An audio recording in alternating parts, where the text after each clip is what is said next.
Monstrous importation from Brooklyn. A poet whose indecencies stink in the nostrils.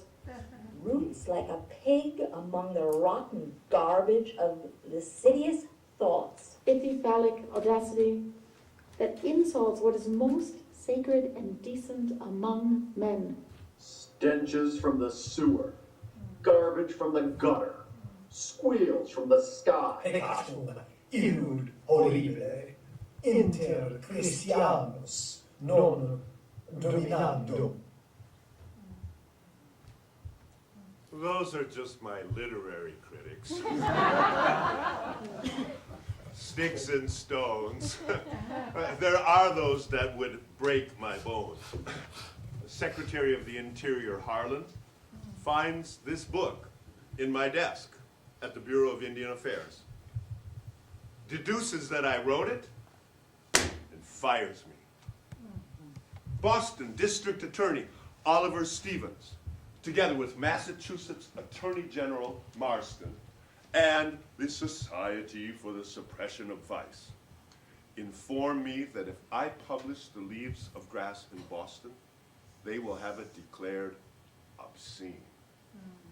We argue back and forth, back and forth. I get my publisher involved, back and forth. Finally, they insist, absolutely, 2 poems must go. The first, To a Common Prostitute. The title. The title alone stops them. And the second is called A Woman Waits for Me. Let me read to you what was perhaps the offending section. It is I, you women. I make my way. I am stern, acrid, large, undissuadable. But I love you. I do not hurt you any more than is necessary for you. I pour the stuff to start sons and daughters fit for these states. I press with slow, rude muscle. I dare not withdraw till I deposit what has so long accumulated within me. Through you I drain the pent-up rivers of myself. In you I wrap 1,000 onward years.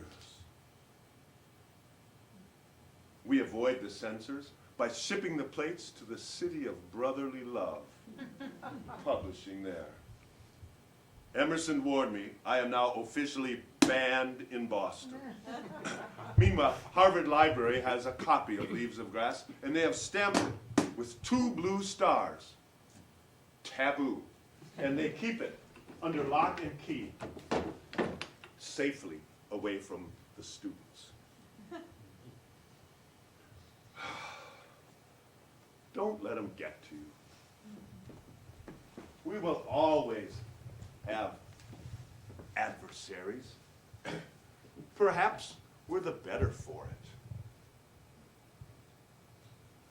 I am more resolute for having been denied by all than I ever would have been had all accepted me. And we will always have allies. Listen to this. I received admiration all the way from Honolulu, a book and a letter. And he begins the letter quoting Leaves of Grass to me. What a way to get my attention. He writes, I am the stranger who, passing, desires to speak to you. Traveling interesting islands for the first time, I act as my nature prompts me. Not in America, not even in California, where men are tolerably bold. I sailed to Tahiti in 5 weeks to live the real life there, for your sake as well as my own. Affectionately yours, Charles Warren Stoddard. I've begun a letter to him. So far, I've received your beautiful, soothing South Sea idol. I warmly approve of your adhesive nature. I know that the Western world would, for the most part, condemn, but those tender personal relations in the Pacific Islands touched me deeply. Closer to home, I am admired by Abraham Lincoln in Washington, D.C. We see each other frequently on the streets. We never speak, but he knows who I am. Back at his law office in Springfield, he used to read aloud to his colleagues from Leaves of Grass. Imagine Lincoln's voice. I celebrate myself, and what I assume, you shall assume. And I am admired in England. Yes. Dear Mr. Whitman, for years I have been attempting to explain what you call adhesiveness. In Leaves of Grass, the comradeship is real, a strong and vital bond of man to man. I pored over Calamus as I used to pore over Plato, burning, panting.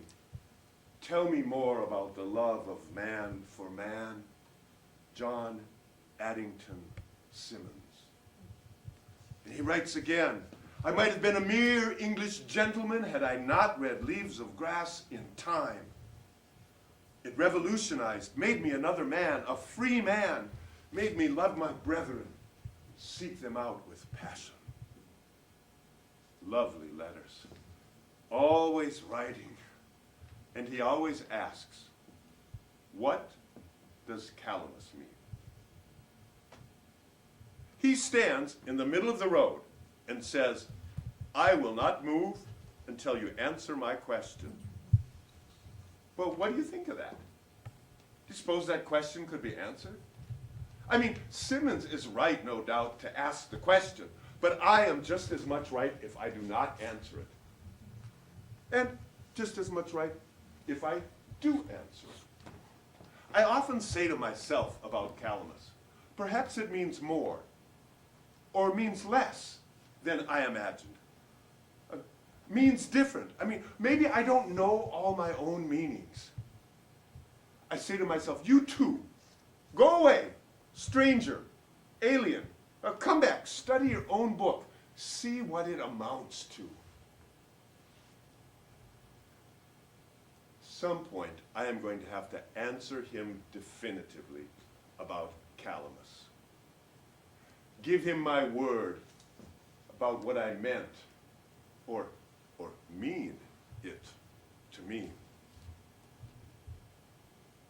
And then he writes, in your concept of comradeship, do you contemplate semi-sexual emotions and actions between men?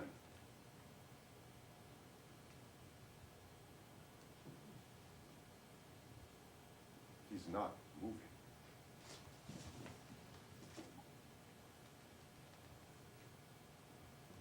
Questions on Calamus daze me. That Calamus allowed the possibility of such as mentioned is terrible. The pages are not to be mentioned for such gratuitous, unreckoned, undreamt, morbid inferences, disavowed by me and damnable. That ought to stop his damnable questioning. One great difference between you and me is restraint. At certain moments, I let the spirit impulse rage its wildest, its utmost, its damnedest. In my Leaves of Grass, I do so. Now, if he's half as intelligent as I believe he is, when he reads that, he will understand that I cannot possibly answer his questions in a letter. He should have visited me like Carpenter, but the words of a famous American author in writing, he'd use that, print that right off. That's him, Simmons, with his daughter.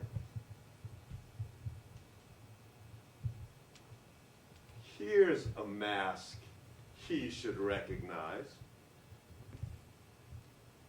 Though always unmarried, I have had 6 children. That's not a lie, that's cryptic. It's code. Give me some credit. Your sexual revolution of the 1960s would never have happened if I had not written so freely and openly about sex and the body. Do I have to be the father of gay liberation as well? Simmons answers his own questions. Why does he need me to answer them? 6 children. Yes, indeed. There's Charles in Tahiti, and Abraham Lincoln in Illinois, and Edward Carpenter in England, and Simmons himself in England, and one more, Oscar Wilde. Oscar visits me. Yes. He's a fine, large, handsome youngster, and he has the good sense to take a great liking to me. I find him genuine, honest, and manly, frank, outspoken, manly.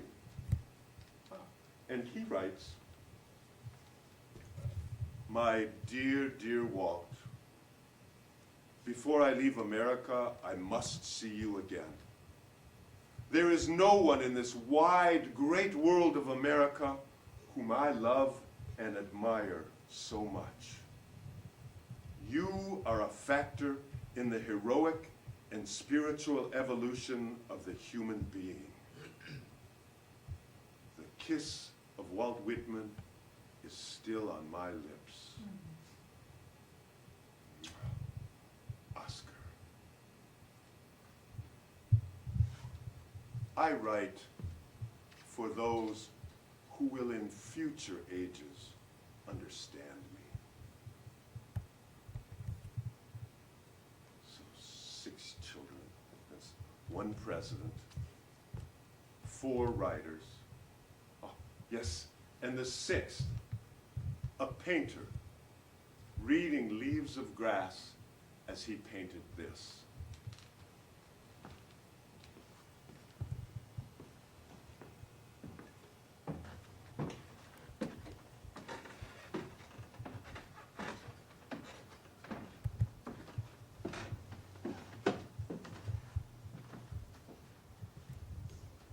Dear friend, whoever you are, here, take this kiss.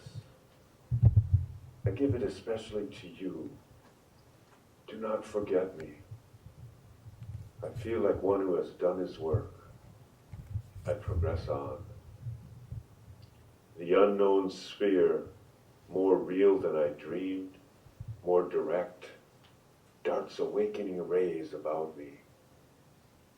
So long. Remember my words. I love you. I depart from materials. I am as one, disembodied, triumphant, dead. I bequeath myself to the dirt, to grow from the grass I love. If you want me again, look for me under your boot soles.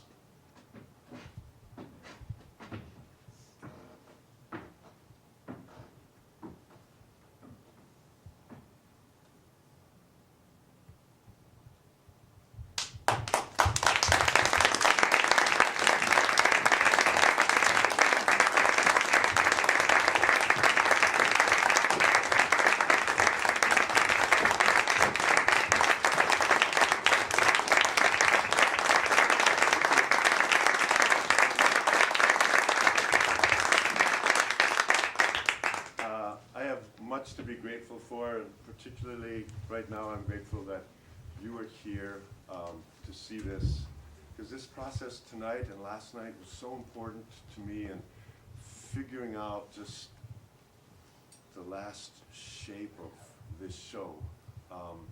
And in just a moment we'll have a conversation about that, and I have some questions for you, and you might have some questions for me as well. I hope you can stay for it. But first I want to introduce Tom Cassidy, who's a longtime member of the board here at Patrick's Cabaret, to have him say a word on behalf of the Cabaret, which has so generously given me the space to do this weekend. I just want to mention one thing. In Tom's long litany, Whitman loved litanies. He did truly love to create this. He didn't mention the Ron Athey coming back here in March, together with the University of Minnesota and the Walker Art Center. There's a series of events that are going to happen. Ron won't be performing, but he will be talking, and there will be a number of things, and so that will help us to revisit some of what happened with these culture wars 20-some years ago, and what's the shakedown been in our culture from that. But enough of that for the Cabaret. I'd like to start just by saying this has been a really amazing process for me. Last summer I got to do this show in a very different mix with 17 amazing dancers, including one who's sitting here right now, and one other actor, and it was, if this is the piano recital, that was the full-fledged opera. So tonight was a chance to sort of essentialize down to the melody for any number of reasons. Most basically to understand creatively like what's just at the very core of this show, and then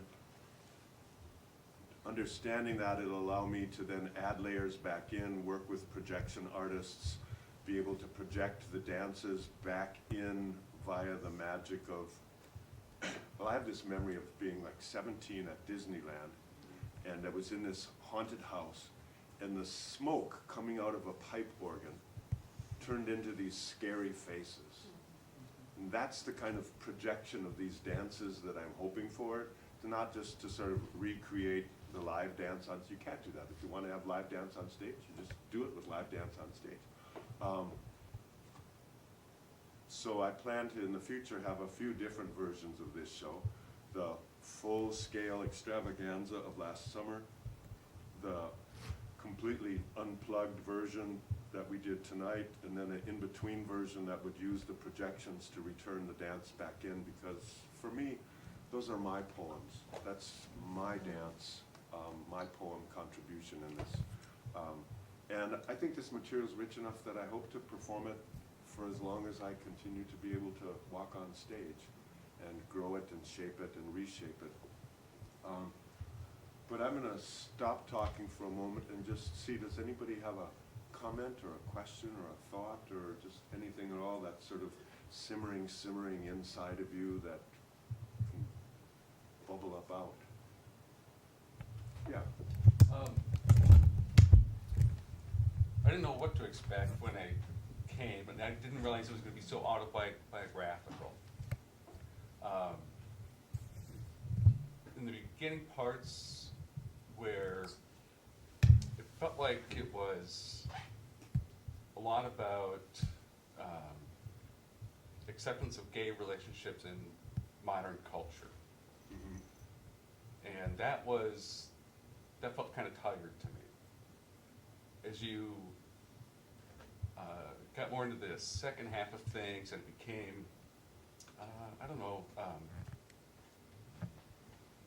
mean, your ending with Starry Night was amazing. You know, and it somehow in the second half, I was brought into it further. Okay. Thank you. Yeah. Yeah. Bob? Yeah, Patrick, I was, did see what you did here last summer. I did not make it to the Illusion for your expanded piece, but I was here last summer when you were here, and well, I liked it.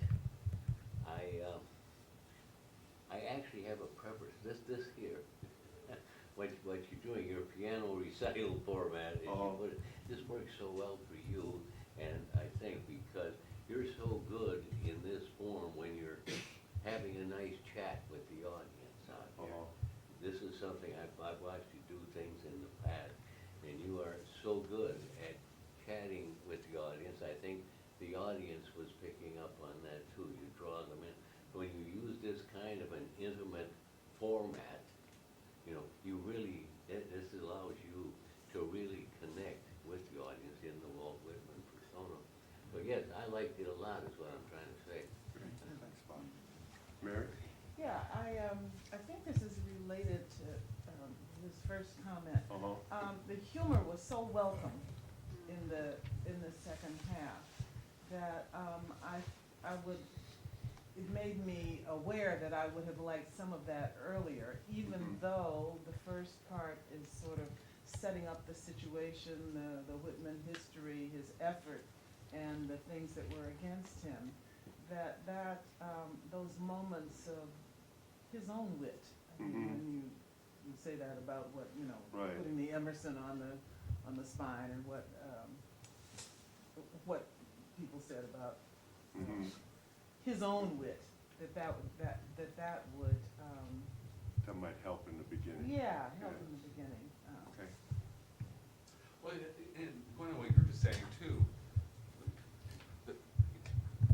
I don't know when, you know, I'd say second half, but you know, somewhere after the beginning, you're spreading it out. This is your relationship with this person and that person, you know. In the beginning, the very, very beginning, I almost felt like I was getting a bit of a lecture.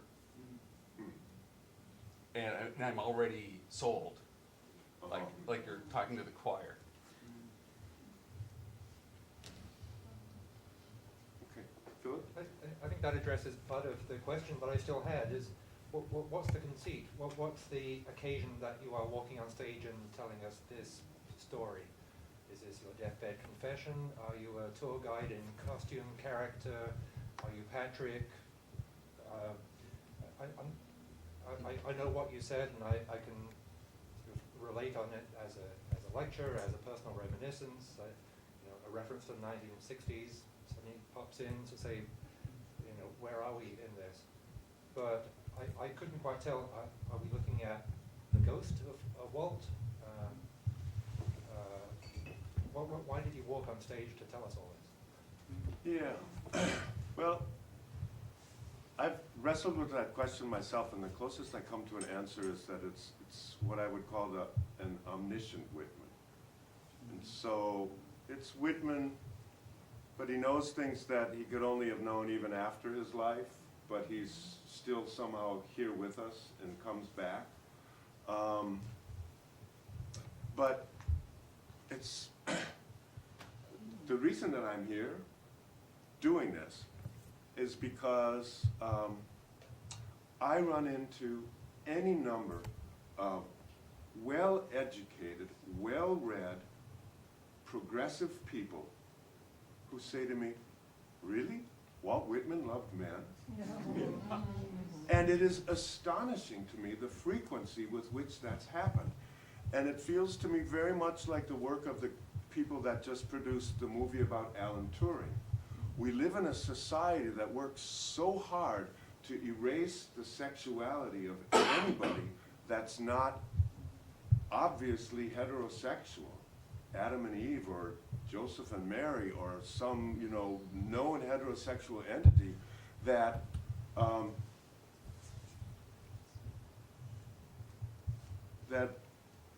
mean, my cousin's son was here last night, and he said he remembered the experience in high school of talking about Willa Cather and mentioning that she was a lesbian, and having his high school English teacher say, that's absolutely not true. That's just patently wrong. And I just feel like we're at a point in our culture in which a cultural icon like Whitman needs to be able to like be represented, fully claiming his love for men. And that's my motivation in doing this. In that case, what you just said about the context, could that be brought into the show somehow? Because it's almost about Patrick doing Walt for us. rather than, you know, us being cast back to those times. Because you're doing the chat thing, you're doing the referencing thing, as well as the portrayal thing, as well as the other quotes from the other letters and so forth. That seems so open and honest to me, but actually pretending you're Walt is too much like Theodore. On the other hand, perhaps everything worked for me as when we speak of literature, we speak in the present tense, right? The book lives now. When you read the book, the voice is alive now. And so for you to be Walt now, that works for me. Everything you say about speaking in code and talking about what's behind the page, I think is doing what you're saying about the reclaiming the words, who Walt Whitman is. The only thing that threw me out of that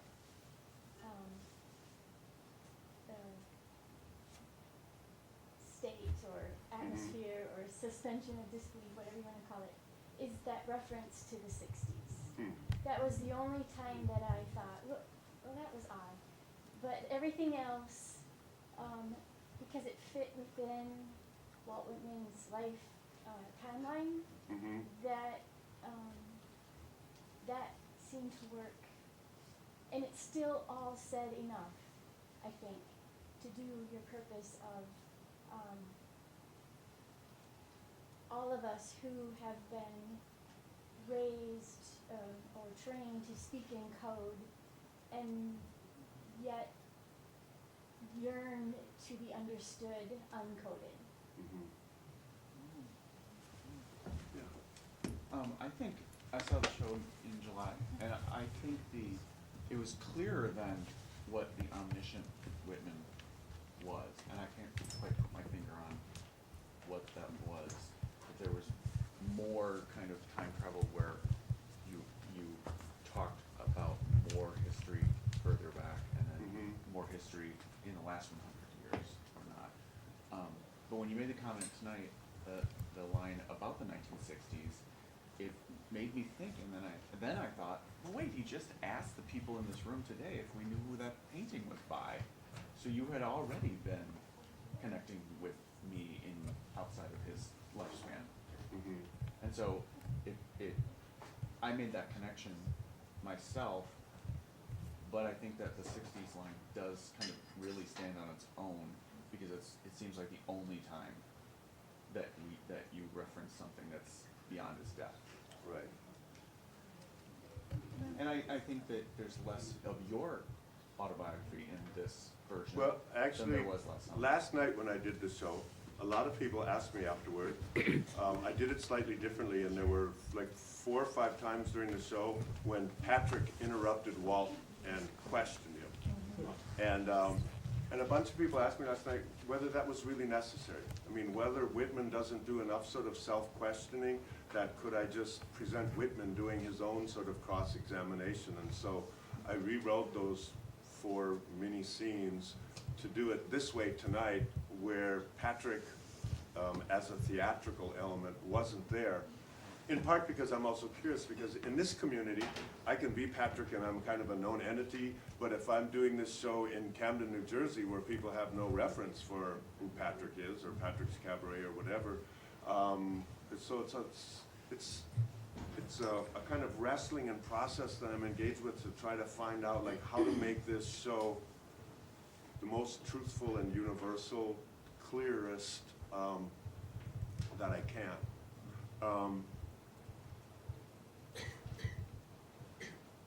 And so that line about the 1960s, you know, I think you're right, there are some other places where Whitman does sort of hint that this is him speaking from beyond the grave. He just doesn't identify himself as necessarily post-1900 or post-1940, but he's clearly post-1960 when he says your sexual revolution Yeah. Yeah, look, I don't think it's a stretch to find homoerotic references in Leaves of Grass, in any of the editions, although there are very, very few in the 1855 edition. I think, however, he writes about immortality, about children, about war, about death, on and on and on, death endless, the timelessness of the soul, all these wonderful themes. Do you feel that you've somehow diminished him to spend an hour and a half talking about homoerotic sex? Yeah, well, you know, I've felt a lot of pressure to have my life diminished by not being able to be completely who I am as a sexual being. And there are 1,000 shows in Whitman. And I invite 999 other artists to come and do any of those shows about Whitman. I'm just celebrating some aspects of Whitman. But I do not think that it in any way diminishes Whitman to focus on his sexuality. In my lifetime, the Archdiocese of Camden became apoplectic and had nuns cranking mimeograph machines, sending letters to the Bridge Commission of New Jersey and Pennsylvania that was about to name a bridge the Walt Whitman Bridge. Why? Because you cannot name a major architectural feature after a homosexual. Okay, and there's enough of that still in our world and in our culture that I feel like that it needs to be just like put on stage clearly. And so, granted, one could do a show about the cosmic Whitman, about the Whitman, the war nurse, and all of his volunteerism and heart in all of that. And I think those will be great and wonderful shows. It's just not the show that has the greatest resonance for me, because I feel like my path on this earth is to be as queer as I can possibly be and as clear as I can possibly be to help people get over that. Okay? So we have a few schools in America that are named Walt Whitman School. Shopping mall and that. We don't have a Allen Ginsberg School in America. Not because he wasn't a great poet, but because he's clearly too queer for the mainstream culture. But one day we might. One day there might be a school progressive enough to be the Allen Ginsberg Elementary School. You know, and the third grade howlers are going to take to the stage and they're going to say en masse, we have seen the best minds of our generation destroyed. You know, but I see this as a way for me to do a lot of the work that I've been doing in my life, but to shift from autobiographical to biographical. Well, I think there's something universal in the love songs and the idea of your loved one coming back. Not being Greek, I had to apply that to our own relationship. And the idea of when my wife is out of town for a few days and she comes back, that feeling, very universal. I could relate just directly to that. Mm-hmm. And maybe, I think just by reading it, I've only had the experience of reading the work before. By listening to someone speaking it, acting it, really comes through. But one question, in Kearns Goodwin's book about Lincoln, it's not clear that he knew who Whitman was when he tipped his hat to him. Do you think is there any evidence that he knew it was Whitman? There are some things that I've read, and I can't say specifically what they are now, where they talked about Whitman nodding and Whitman's conversation with Traubel, one of his literary executors, and Whitman saying, you know, he was quite certain that he believed that Whitman, that Lincoln recognized him, just as sort of that bushy, great poet that he was. Yes, it's wonderful to be here and to have heard you at this performance. I didn't see the one in the summer, but I thought that this intimate setting was extremely powerful, and I, as an educator, am very much interested in art that also brings in the multiple layers of history, literature, politics, and also the intimate, the micro-histories of his life, as you said, that has been more neglected in people's knowledge of Walt Whitman. I'm also hyper aware of the fact that newer generations are less knowledgeable, less familiar with lots of these texts. And so I think that your performance speaks to multiple generations. And I appreciated enormously your reading of the letters, and the poetry as well. I thought that the lighting transitions were very effective and very important, to keep our attention and to change the moods and to accompany the shifts in your delivery. I look forward to seeing more of the video projections as well to accompany and to add more layers, more richness, and to bring in more of your own art, as you indicated earlier. So. Have you thought about the difference between what Whitman calls, did he ever use the word homosexual, for example? It hadn't been invented Because until very late in his life, and it hadn't really come into English during his lifetime. But we are assuming that gay now was meant the same as gay then. And if something strikes me about your monologue is the way he talks about men and their manliness and their Greekness and how heroic they are has little to do with the way we would conceive of homosexuality even in the 1960s, right? Like, there's not one line in his poetry or in your monologue about an effeminate gay man. That seems to be out of his scope.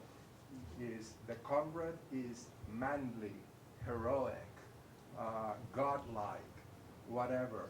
There seems to be this notion of a spiritual brotherhood that has nothing to do with an S&M bar or the bear type or father, none of that is there. And I wonder if you've thought about the difference in his conception of what we call gay and what he meant by that, if you could do something with that idea. Yeah, well, that idea is really rich and it's really complex, and I've definitely thought a lot about it. And I've done what I can to bring in the complexity of it. But in particular, he's writing at a time where he's having to invent language to even try to express what he's talking about. And so I think for us to understand it, we can maybe better understand it if we try to think like, so why don't we have pronouns that really work for transgender people? Okay, we don't. There's not anything that any of us has learned and that we commonly all agree to and understand, and so that language has to be invented. Similarly, the complexity of non-heterosexual manifestations of sex goes in all kinds of different directions. And shortly after Whitman's lifetime, people like Magnus Hirschfeld in Berlin are exploring it in lots and lots of different directions. And why Whitman went in the direction he did and expressed it in the way that he did was probably he was just expressing what was closest to his heart, and it's very similar if we look at it to what was in Edward Carpenter's heart. And you can see that in E.M. Forster's story Maurice, the book and the film, which is, and so I think somebody like Edward Carpenter sought Whitman out because he was hoping to find somebody that reflected him back to himself in the world. And I think there's a polymorphous diversity that has happened since that time, but I think that it's not realistic to expect a proto-homo to be everything from, ultra butch to ultra fey, from radical fairy to Clinton, cabinet member. We're not going to have that diversity when something is barely daring to stick its head out for fear of being thrown in prison. We have to remember that Oscar Wilde was thrown in prison 2 years after Whitman died. And so Whitman has a historical sense of how horrible things had been and doesn't really know where it's going in his lifetime. So I'm thinking about the 1960s thing and what you just said right now as a segue into it. Could maybe you bring the audience's awareness of what a monumental and just what a trigger Whitman was for this huge growth of understanding and language, to talk about it by maybe asking those questions. What will happen in 1920? Where will you be in 1960? You know? Yeah, well, I think in some ways, Kari, I've tried to do that by alluding to his children and who was influenced by him. And so when I talk about Oscar Wilde, when I talk about Edward Carpenter, when I talk about Simmons, those three writers in particular, Charles Offentahiti didn't really have that much of a historical resonance as a writer, but those three certainly did. And then its movement into other realms. All of the pre-show music that you were listening to was all music inspired by Whitman. Whitman and Emily Dickinson are the two American poets who have inspired more composers than any other American poets. And the literary resonance from them. And so in that way, I'm not only focusing on Whitman's sexuality, to come back to what you were referring to, but I think that we can't deny his sexuality, or we end up with, when we do, we run the risk of having another Alan Turing happen. You know, we have run the risk of having this amazing genius cut short because he doesn't dare actually stand on the ground he's standing on because it might be too dangerous. I came to this purely out of interest in Walt Whitman, not really knowing anything about you as an actor in the Twin Cities community at all. Great. But having seen the nature production at the Arboretum this summer about Emerson and Thoreau, that it was just fantastic. And I went with my family and a bunch of other neighborhood people, and we just loved it and loved the presentation of it. So I was curious to sort of add a little bit of understanding about Whitman, who I remember from high school and really liking, but really haven't read Whitman in 20 years or anything. But so I didn't even really look ahead to what I would, you know, what the focus would be. And I loved what you shared, that brought him to life for me in a way that I wasn't expecting necessarily. It wasn't just a reiteration of like, oh, he was a transcendentalist and whatever. And I loved the metaphor of the wise old hen laying eggs. Oh, yeah. And I think that almost... And those are his words. I did not invent those words. Those are straight from Whitman. I loved your presentation of it. I thought it was funny and really kept me thinking throughout the whole thing about how you can look at anything you want, any part of his life, any part of his work, any part of any artist's work, and think you know something about it. But I love the kind of, just the idea that there's always another surprise to be found. So don't assume you totally understand the work or the person, ever, from any angle, because, you know, if they're really great at what they do, I think there's lots to continue discovering. I don't know, I like that metaphor a lot. So thanks for the You're welcome. performance. Thank you. And behind every wise old hen is a wise old rooster. So there's that element of sex that's implied in that little story. I liked everything you did. I would have loved to have heard a little more Leaves of Grass itself, because it's so embedded in all of our pores when we think of Whitman, is that, masterpiece. And it is such a masterpiece that it needs a little more airing, I think. And just on the technical side, because I can't help doing that, I would talk over the opera. Yeah. I would bring it down slowly and talk over it, because it has such an emotional impact. It hits people right here. And I would hang on to that a little bit. And with you, with Whitman, you know, starting to talk about his next The photos too, I think, memory. the photos too don't have Yes, to and I would disappear as hang on to quickly. that, so Okay. that when you look Let those up, things linger. they're there. They're there for a while. Yeah. Okay, that's helpful, very helpful. As banal as it is, I was surprised how old he was and how young all of his lovers were. No, it was. Yeah, he was probably closest in age first to Fred Vaughn that he didn't have a photograph of. And then he and Peter Doyle were maybe 25 years apart in age. Let's see, Whitman was born 1819, Peter Doyle is sometime 1840s. It's Irish history, kind of, lots of stuff gets lost and people aren't exactly sure of the exact date, but he's about 25 years older. And then like Harry Stafford, by then, you know, he's maybe 60 and Harry's like almost 20. And there's a complexity that one could go into with all of that, but that it's just like, you know, you can only get so much in one show.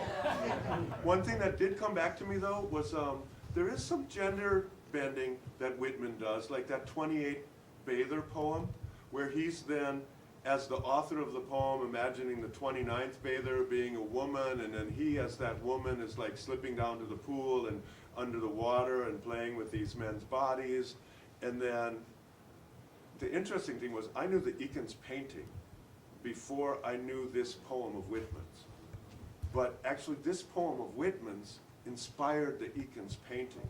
And so when that Eakins painting is up, in the lower right corner there's an older man swimming in the water who is Eakins. He's painted himself into that painting, looking at the young men there like springing into the water. So there's not so much, Eakins wasn't doing the gender bending there, but Whitman definitely is in that poem, and it's kind of delightful. Any other questions or anything? Anybody want to comment? I really enjoyed it. I was sort of reminded of one of the Belle of Amherst, Emily Dickinson played Marla.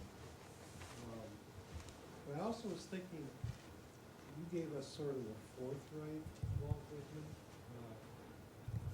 Something that's always amused me about Whitman is how self-promoting. I mean, there's an element of like the American con man of Walt Whitman Right. as well. Yeah, he wrote a lot of reviews of his own stuff and published them. And they were rave reviews. Of Right. his own stuff. Maybe that could be some of the humor at the top of the show.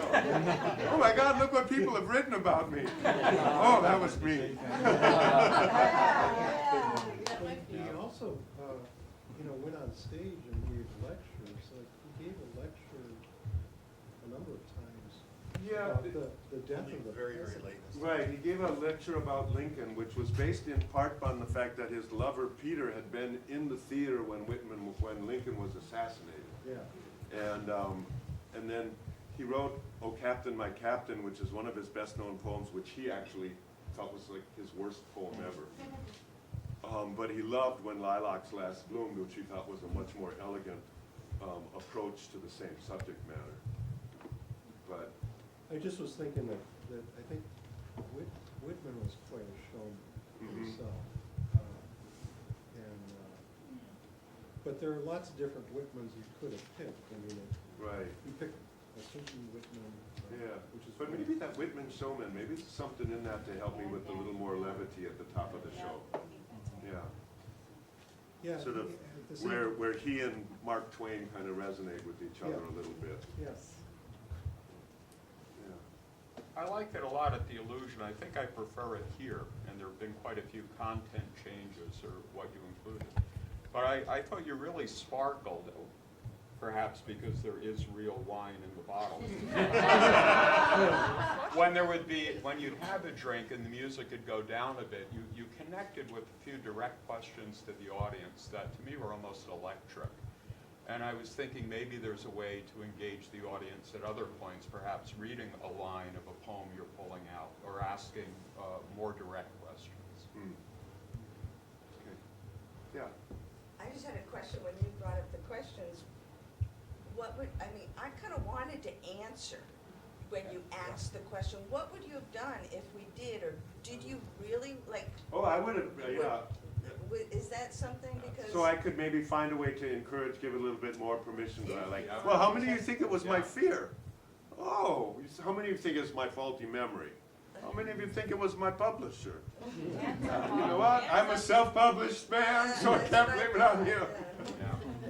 Right. And I also just wanted to comment one thing about the earlier when people were kind of, about trying to place you. And I actually thought it worked really well as, you being this omniscient, you know, or like, it was almost like a palimpsest that you were both an actor and Whitman, and, or just the omniscient Whitman.